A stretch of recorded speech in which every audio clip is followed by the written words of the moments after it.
All right, so in this video, I want to talk about the Crusades. So this is a term that has come on into our modern society. If you are really passionate about something or you have this real mission, you might say you're on a crusade to fix whatever. You're on a crusade against poverty, against hunger, against famine. Ideally, you're on a crusade against something bad. You don't want to be on a crusade against something that's good, necessarily. But where did this come from? What were the Crusades? I'm so glad you asked. I'll tell you a little bit. So the Crusades were essentially a series of military expeditions by European Catholics to at the beginning, their goal was to retake the Holy Land from the Muslim invaders. And so we didn't get a chance to talk about the rise of Islam and Islamic civilization. So super quick high points in the 600s. Muhammad is born, and he is the prophet and founder of a new religion which starts small in what is now Saudi Arabia and quickly expanded from those borders, and armies under the flag of Islam would quickly expand from their Arabian heartland and conquer all of what is now the Middle East, what we consider the Middle East. They would spread throughout North Africa, into Spain, begin, as I talked about, when we talked about the Byzantine Empire, begin to push against the Byzantine Empire. And so in 1095, the late 11th century, the Byzantine Empire is getting pummeled by the forces of Islamic Turks, the Seljuk Turks specifically. And they're like, well, we don't have the resources, the manpower, we don't have any of that to fight back against these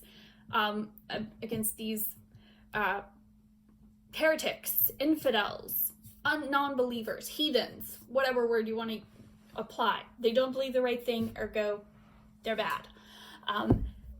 That's the viewpoint of the Byzantines. And so they're like, well, yes, I know we had that whole great schism thing between the East and the Western churches, and technically we excommunicated all of them like several hundred years ago, so not sure we can, but we're still kind of all Christians, so hey, let's forget about that whole excommunication thing for a few minutes, and why don't you guys maybe come help us fight against these guys who are way worse, it turns out, than other Christians who just don't believe quite the same thing.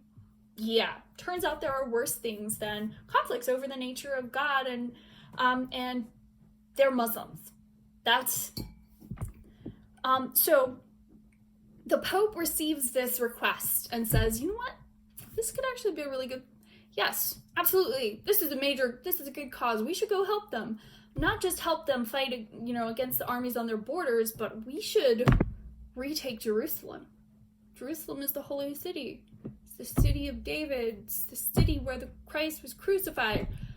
How can we leave that in the hands of unbelievers who are doing all sorts of horrible things? And if you read the document on page 397 of your textbook, which is a transcription of Pope Urban II's Crusade sermon, where he was preaching to an audience saying, these are all the reasons we should do this.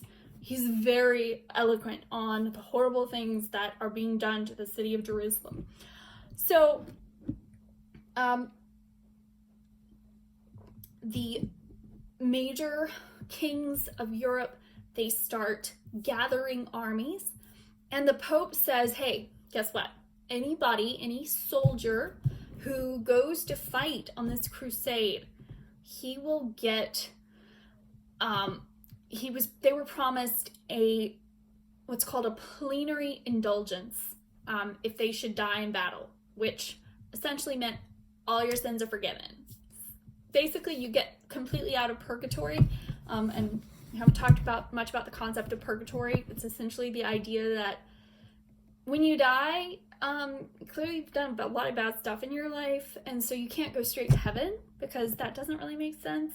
So, I mean, you don't go to hell though, because obviously you're a Christian.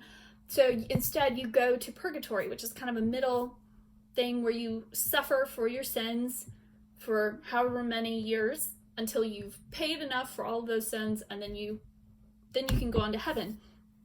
And so indulgences were things that said you get so many years off of purgatory for doing something good here while you're alive.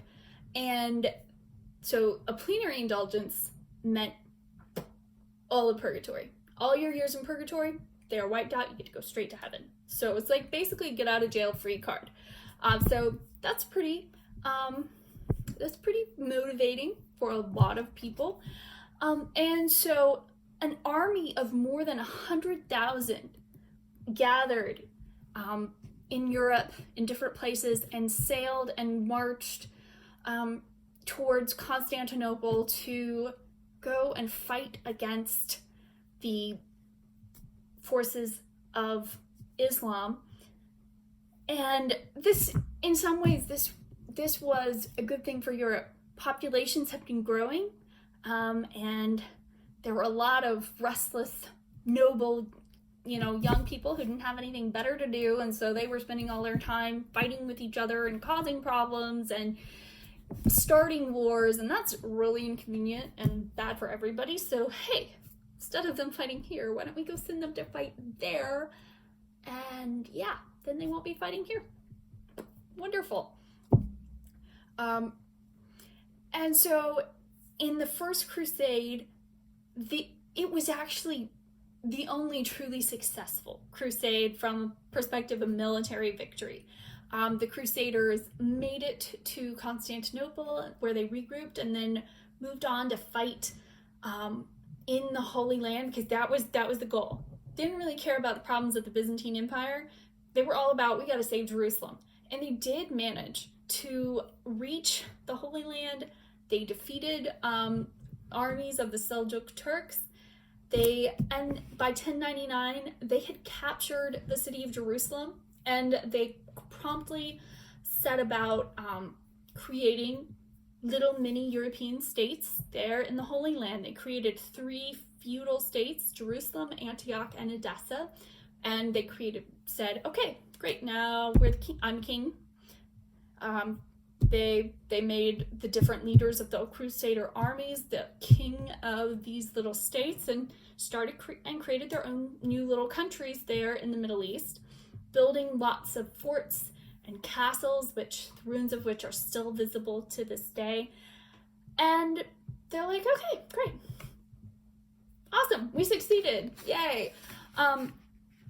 And this will come as a great shock to you, I'm sure, but the Muslim inhabitants and the different Muslim countries and principalities of the Middle East didn't just take this lying down, and they fought back against these Crusader states.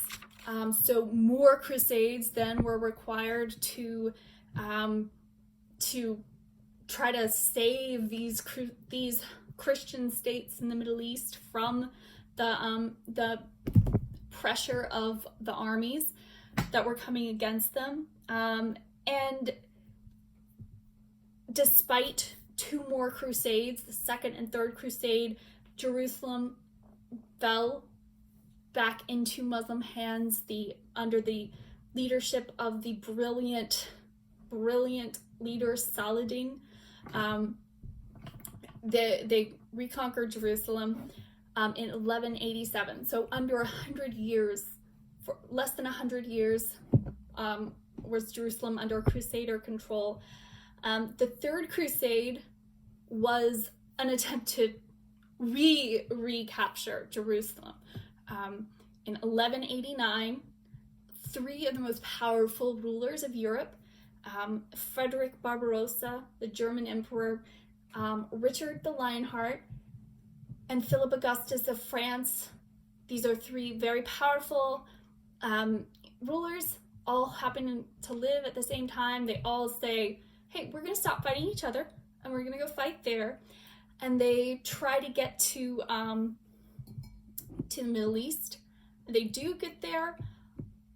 Two of them, Frederick Barbarossa, drowned in a stream before he ever got to the Middle East, unfortunately. But the other two kings got there, and they promptly started bickering with each other instead of focusing on the goal, thus ruining their chances of recapturing Jerusalem. And the crusade was essentially an abysmal failure. Both kings returned to Europe.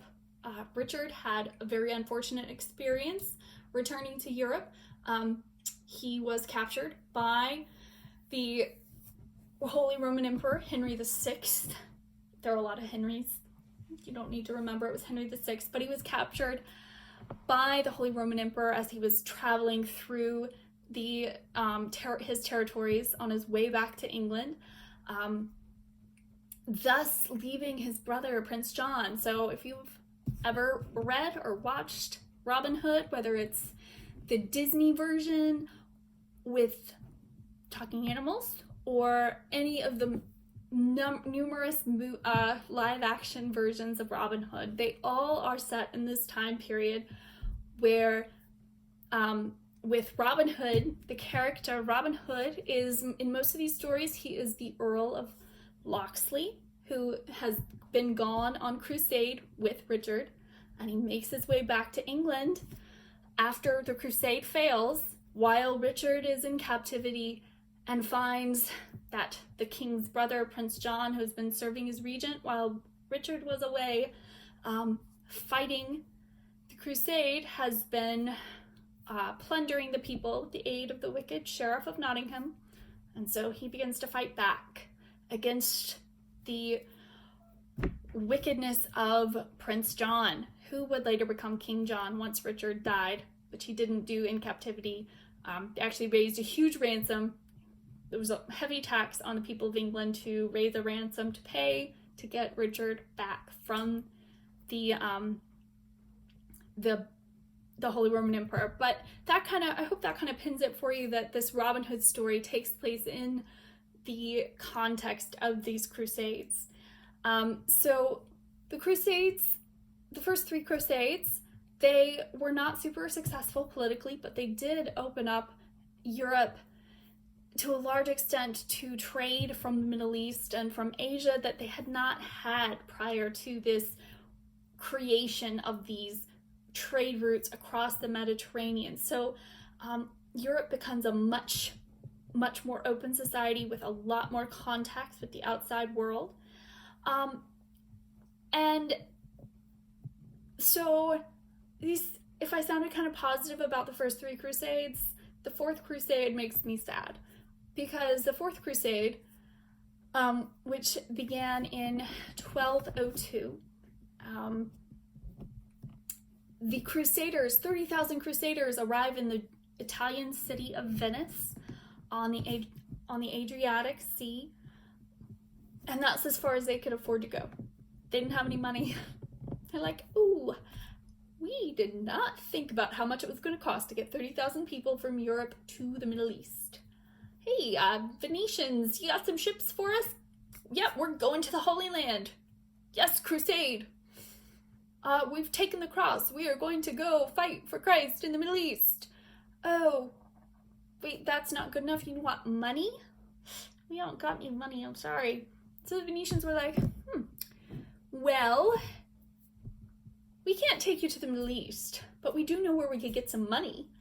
Constantinople. It's right over there. It's very wealthy, and their traders are muscling us out of the places we want to be.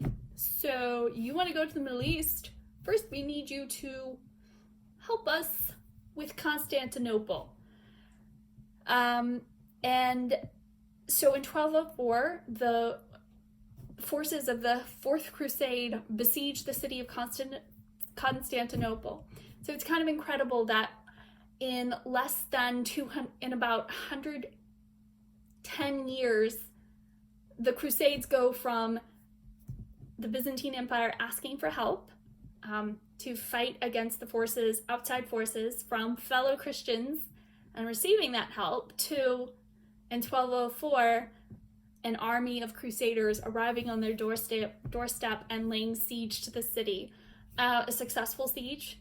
The Crusaders managed to capture the city, and they sacked it, meaning they took everything valuable that they could get their hands on,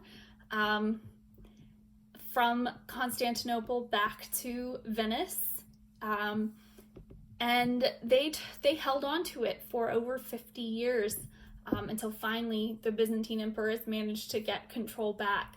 So the legacies of the Crusades, there would be more. There were more Crusades later, but they were much smaller affairs and they were not successful at all. There was even the ill-fated Children's Crusade, which was a terrible idea, where all of a sudden thousands of children from throughout Europe were recruited with this idea that they were going to go do what their elders had not been able to, and they all made their way across Europe and with no idea how to get where they were going, and the vast majority of them disappeared. Most of them were sold into slavery or killed or died of disease, and it was a massive failure. But despite the centuries of attempts, there would never be a successful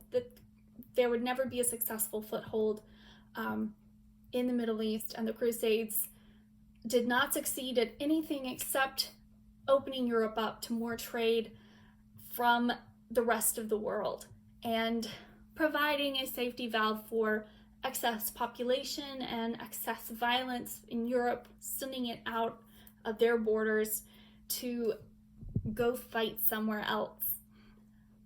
But that's a little bit, probably more than you wanted to know, about the Crusades.